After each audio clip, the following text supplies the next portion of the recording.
জয় শ্রীরাম বন্ধুরা, আমি হলাম রূপম। আজকে ছিল সানডে ফান। সকাল সকাল বেরিয়েছিলাম একটা ছোট্ট রাইডে। তারপর আমাদের বাড়িতে এসেছিল এক চলতা ফিরতা ডোরেমন। ইনি হলেন আমার ভাগনা, তার নাম সুবি। নাচতে ব্যস্তই নি, আর আমি রান্না করতে চিকেন রেডি করছিলাম। দেখতেই পাচ্ছেন, ম্যারিনেট করেছিলাম আর চিকেনটা রেডি করছিলাম। সন্ধে হতে না হতেই এনার বায়না, মামা ম্যাগি খাবো। হঠাৎ মাথায় এলো আমাদের এখানে তো ব্লিঙ্কিট চালু হয়ে গেছে। তো ম্যাগি না অর্ডার দিয়ে আমি অর্ডার দিলাম রামেন।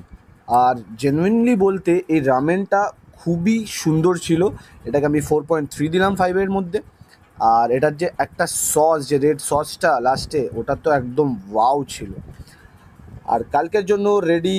কালকে এক নতুন রূপমকে দেখবেন আপনারা, তাহলে এবার থেকে ব্লগ ফলো করতে থাকুন। তো আজকের জন্য টাটা।